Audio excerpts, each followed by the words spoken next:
Bienvenue sur ma chaîne. Le sujet d'aujourd'hui est Miyamoto Musashi, la voie du solitaire.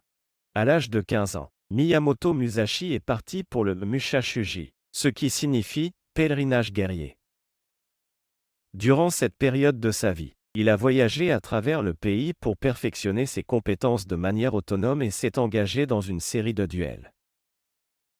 Après avoir obtenu le statut de Ronin, il a affronté l'adversaire le plus redoutable qu'il ait jamais rencontré, Sasaki Kojiro, et l'a tué.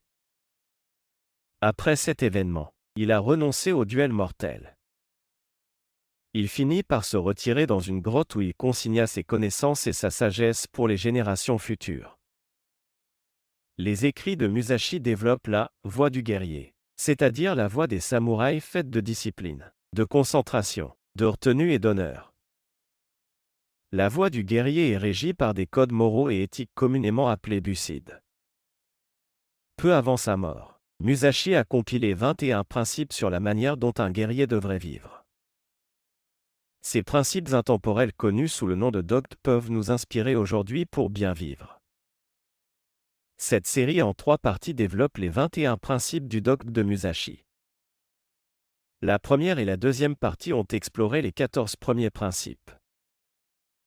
Cette troisième et dernière partie explore plus en profondeur la voie du guerrier, en s'appuyant sur les 7 derniers principes. Veuillez noter que les explications dans cette vidéo s'appuient sur des philosophies existantes, les interprétations et le raisonnement de l'auteur, et visent à inspirer la vie contemporaine. 15. N'agis pas en suivant les croyances établies. Quand on observe le comportement humain, on voit les caractéristiques d'un animal de troupeau. Beaucoup de gens suivent aveuglément la norme, non pas nécessairement parce que c'est la meilleure chose à faire, mais parce que tout le monde le fait. Musashi était conscient des dangers de l'obéissance aveugle, et a probablement fait l'expérience du manque de compétences des dirigeants de son époque. Il pouvait s'agir des dirigeants d'un soi-disant kaori, une école japonaise d'art traditionnel, mais aussi de politiciens et même de l'empereur lui-même. Lorsque nous suivons sans réfléchir les croyances établies, nous abandonnons notre bon sens, notre capacité de penser rationnelle et dans certains cas notre moralité. Le fait que quelque chose soit la norme ne signifie pas que ce n'est pas mal. Nous pouvons trouver d'innombrables exemples dans l'histoire où des gens se sont collectivement livrés au mal, convaincus que ce qu'ils faisaient était en quelque sorte justifiable. Les événements pendant la Seconde Guerre mondiale illustrent que des personnes qui suivent aveuglément le discours dominant sont capables de faire des choses horrifiantes. Un autre exemple est l'attitude générale envers la consommation d'alcool dans la culture occidentale. Alors que l'usage de stupéfiants est mal vu, boire de l'alcool est institutionnalisé et considéré comme acceptable, amusant et social, même si ses effets peuvent être aussi destructeurs, sinon plus, que la prise de stupéfiants. C'est tellement ancré dans les mœurs que c'est la seule drogue pour laquelle nous devons justifier de ne pas la consommer, même quand la consommation d'alcool contribue à environ 3 millions de décès chaque année, selon l'Organisation mondiale de la santé. Ainsi, les croyances établies ne sont pas toujours les meilleures lignes directrices. Musashi, qui a vécu en tant que Ronin ainsi qu'en ermite, a passé une grande partie de sa vie éloigné de la société et de ses normes. L'un des bénéfices d'un tel isolement est qu'il nous protège des influences extérieures et nous permet d'observer le monde à distance. Cela rend plus facile de décider de manière autonome ce qui est bénéfique pour notre vie et ce qui ne l'est pas. 16. Ne collectionnez pas d'armes ni ne vous entraînez avec des armes au-delà de ce qui est utile. Miyamoto Musashi portait un long et un court sabre. Pas pour frimer avec ses armes, mais parce qu'il était habile à se battre avec 2 sabres. Et porter 2 sabres était la voie du guerrier. Dans le livre des 5 anneaux, Musashi explique que chaque arme a des caractéristiques uniques. Le sabre d'accompagnement, par exemple, est préférable dans des espaces confinés ou lorsque vous êtes proche de votre adversaire, contrairement aux lances et aux hallebardes qui sont plus efficaces sur le champ de bataille. Donc, même s'il existe un large éventail de choix et de fonctionnalités en matière d'armement, Musashi nous conseille de ne pas collectionner ou nous entraîner avec des armes au-delà de ce qui est utile. Nous pouvons voir cela comme une métaphore de la vie quotidienne. L'un des pièges dans lequel beaucoup de personnes ambitieuses tombent est qu'elles ne s'en tiennent pas à l'essentiel pour accomplir la tâche. Elles s'engagent dans des activités inutiles, font des investissements inutiles, passent des quantités de temps inutiles à réseauter avec des gens sans réaliser de progrès significatif. L'incapacité à définir clairement ce dont nous avons besoin pour atteindre nos objectifs, et à s'en tenir à faire ce qui doit être fait, est une recette pour l'échec. Parfois, cela implique d'éliminer impitoyablement les éléments qui, malgré leur valeur et utilité intrinsèques, sont inutiles dans le contexte de notre quête. Cependant, Musashi soutient également que nous ne devrions pas non plus nous attacher à une méthode ou façon de faire particulière. Les samouraïs s'entraînaient avec une variété d'armes, des sabres au bâton, et connaissaient les capacités et les caractéristiques de chaque arme qu'ils utilisaient, ce qui faisait d'eux des combattants flexibles pouvant être déployés dans différents types de batailles. Je cite. Vous ne devriez pas avoir d'arme favorite. Devenir trop familier avec une arme est une faute autant que de ne pas la connaître suffisamment. Vous ne devriez pas copier les autres, mais utiliser des armes que vous pouvez manier correctement. Il est mauvais pour les commandants et les troupes d'avoir des préférences et des aversions. Ce sont des choses que vous devez apprendre à fond. Fin de citation. Ainsi, réussir est un processus délicat, et Musashi semble désigner la voie médiane d'or entre le manque de concentration et la fixation excessive sur une seule chose. 17. Ne crains pas la mort. La prise de conscience de la mort était une partie essentielle de la vie d'un samouraï. Les élèves de l'épée étaient entraînés à se battre en duel jusqu'à la mort. En étant soumis à une pratique sans relâche, ils étaient préparés à livrer bataille et à être régulièrement confrontés à la mort. Généralement parlant, déclara Musashi, la voie du guerrier est l'acceptation résolue de la mort. Fin de citation. Accepter vraiment la mort signifie ne pas la craindre. Et quand nous ne craignons pas la mort, nous ne reculerons pas quand nos vies sont menacées au combat.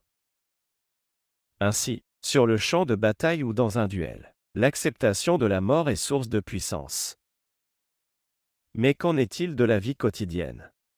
Même si la plupart d'entre nous ont probablement moins de risques de se faire fracasser le crâne par une épée longue par rapport à ceux qui vivaient au Japon au XVIIe siècle, la mort rôde toujours dans l'ombre partout où nous allons. La vie n'est pas un conte de fées. Nous mourrons tous, et nous pourrions mourir à tout moment. Pourtant, beaucoup d'entre nous laissent la peur de l'inévitable générer une anxiété inutile. C'est dommage parce que tant que nous sommes encore en vie, nous ne sommes pas morts. Donc en aucune façon cela ne nous gêne. Mais quand nous sommes morts, nous ne sommes plus vivants, et nous ne savons tout simplement pas ce que c'est. Donc nous ne pouvons pas juger si mourir est une mauvaise chose ou non. Peut-être que la mort est le portail vers quelque chose de bien plus agréable que la vie. Peut-être pas. Mais si la mort signifie simplement l'absence de vie, alors nous sommes au moins libérés de toutes les souffrances de la vie. En bref, s'inquiéter de la mort est vain puisque nous ne savons pas ce qu'elle est. 18. Ne cherchez pas à posséder des biens ou des fiefs pour votre vieillesse. Il est peut-être clair à présent que Musashi était un minimaliste. Il vivait pour l'honneur, la victoire, la perfection de son art, et contribuait à l'humanité en partageant sa sagesse. Il se battait en duel après duel, sachant qu'il pouvait mourir sous l'épée de son adversaire. Il nous dit de ne pas chercher à posséder des biens ou des fiefs pour nos vieux jours. De nos jours, cela pourrait se traduire par le sacrifice de notre temps et de notre énergie en échange de possessions, d'argent et d'investissements dont nous pourrions profiter une fois âgés. Il ne dit pas que nous ne devrions pas nous préoccuper de la vieillesse du tout. D'après ce que j'ai appris de sa vie, je dirais que Musashi, bien qu'ayant à plusieurs reprises frôlé la mort, était assez préoccupé par l'avenir et la possibilité d'une longue vie. Sinon, il n'aurait pas accordé d'importance à l'honneur ou à laisser un héritage. Ainsi, pour trouver un sens plus profond derrière cette leçon, nous pourrions à nouveau nous tourner vers le bouddhisme pour une substance philosophique. Le Bouddha n'est pas contre l'acquisition de richesses, tant que nous les acquérons de manière intègre, et que nous les utilisons à bon escient. Mais courir après la richesse demande beaucoup d'efforts et peut nous épuiser. voire détruire notre santé et notre bien-être général. Donc, même s'il n'y a rien de mal avec la richesse, nous pouvons nous demander si sa poursuite est la meilleure voie disponible. Au lieu de cela, nous pourrions vouloir investir nos vies dans le développement de l'esprit. Dans le cas de Musashi, cette quête s'incarnait dans la perfection de son art du sabre. Mais il existe d'autres voies potentiellement beaucoup plus épanouissantes et fiables que l'accumulation de richesses. Au lieu d'essayer d'atteindre la vieillesse aussi riche que possible, un bouddhiste pourrait plutôt se concentrer sur le développement d'un sentiment de contentement dans l'instant présent. Car si nous pouvons être satisfaits avec peu, nous pouvons prendre notre retraite avec une petite pension. 19. Respecter Bouddha et les dieux sans compter sur leur aide. Suivre Bouddha en tant que guide spirituel ou croire en Dieu, ou autre divinité, ne signifie pas que nous ne sommes pas responsables de nos propres vies. Il existe de nombreux points de vue religieux et philosophiques sur les raisons de notre existence sur cette planète. Certains disent que nous sommes ici pour servir Dieu ou des dieux multiples. D'autres disent que nos vies ne sont rien de plus qu'une plaisanterie cosmique et que notre existence est entièrement dénuée de sens. Certains prétendent que le cours de nos vies est écrit dans les étoiles. D'autres prétendent que nous avons le libre arbitre et que nos vies ne sont pas prédéterminées. Quelle que soit la vérité, nous sommes toujours confinés à ce que nos sens perçoivent. Lorsque nous examinons la nature de l'existence humaine de notre propre point de vue, nous voyons que nous avons une certaine capacité d'action. De plus, nous sommes responsables de ce que nous faisons et ne faisons pas. Maintenant, ce que la fortune nous donne est hors de notre contrôle. Mais nous contrôlons la façon dont nous gérons ce que la fortune, ou Dieu d'ailleurs, nous présente. Cette capacité humaine de choisir fait partie intégrante de la plupart des religions. Les chrétiens ont leurs 7 vertus, les musulmans ont leurs 5 piliers, et les bouddhistes ont leur noble octuple chemin. Ces lignes directrices et préceptes impliquent tous qu'il nous appartient de choisir la bonne voie, malgré les circonstances. Nous pouvons donc prier une divinité pour obtenir de l'aide, en espérant que cela changera les circonstances indésirables. Mais est-ce vraiment ainsi que cela fonctionne? Il vaut mieux ne pas compter dessus. Un bien meilleur investissement consiste à se concentrer sur notre propre force, sagesse et résilience, afin de faire face à la situation, aussi terrible soit-elle. Au bout du compte, nous sommes responsables de nos propres vies. 20. Vous pouvez abandonner votre propre corps mais vous devez préserver votre honneur. La voie du guerrier est une voie d'honneur, ce qui signifie que préserver l'honneur est plus important que de préserver sa propre vie. Mais l'honneur est un concept compliqué et subjectif, qui diffère d'une culture à l'autre. Le missionnaire catholique romain François-Xavier fut l'un des premiers occidentaux à visiter le Japon, où il arriva en 1550. Il décrivit la façon dont les Japonais valorisaient l'honneur ainsi que la guerre et les armes. Il se sentait supérieur à toutes les nations en matière de gloire militaire, valeur et honorait tout ce qui concernait la guerre.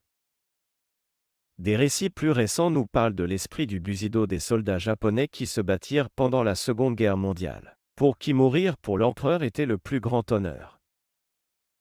Cependant, se rendre à l'ennemi était considéré comme un acte de lâcheté. Je cite, « Ceux qui s'étaient rendus aux Japonais, peu importe avec quel courage ou honneur ils s'étaient battus, ne méritaient que du mépris. Ils avaient renoncé à tout honneur et ne méritaient littéralement rien. » En fin de compte, la façon dont nous traitons l'honneur dépend des préférences personnelles et culturelles.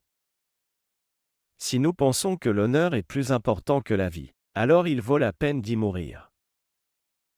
Mais si l'honneur ne nous importe pas, nous choisirons probablement de vivre plutôt que de le préserver. Selon Musashi, cependant, la valeur de l'honneur dépassait la vie et la mort. 21. Ne vous écartez jamais de la voie. Le chemin du guerrier est fait d'une détermination extrême, qui laisse peu de place à la déviation. La voie de Musashi était celle de l'épée, à laquelle il s'est consacré complètement, transcendant tout le reste, y compris la vie et la mort. De nos jours, le degré d'engagement de ceux qui suivaient la voie du guerrier peut être considéré comme extrême, vu d'un point de vue occidental moderne. Aujourd'hui, un vrai engagement semble rare. Car la plupart d'entre nous sommes des consommateurs dans une société du jetable, passant d'un plaisir à l'autre, au lieu de choisir un chemin plus difficile de sacrifice et de retenue au service d'un but supérieur. Même si ce but supérieur pourrait être la qualité de notre propre vie et de notre bien-être. Mais tout de même, si nous voulons vraiment accomplir quelque chose de significatif, nous devons nous engager à un certain degré. Il est difficile de faire un travail sérieux lorsque nous ne sommes pas dévoués. Cela s'applique aux affaires, aux relations, aux projets créatifs ou à un chemin spirituel. Cela s'applique à la maîtrise de toute compétence, de la cuisine au jeu d'un instrument, mais aussi à la conquête de mauvaises habitudes et d'addictions. La vie de Musashi témoigne de ce que nous pouvons accomplir si nous nous engageons pleinement et de tout cœur dans un objectif, dans son cas, le combat à l'épée. Musashi a livré plus de 60 duels, dont beaucoup étaient à mort, et il les a tous gagnés. De plus, il a laissé un héritage durable et il est honoré encore aujourd'hui. Merci de votre attention. Attention.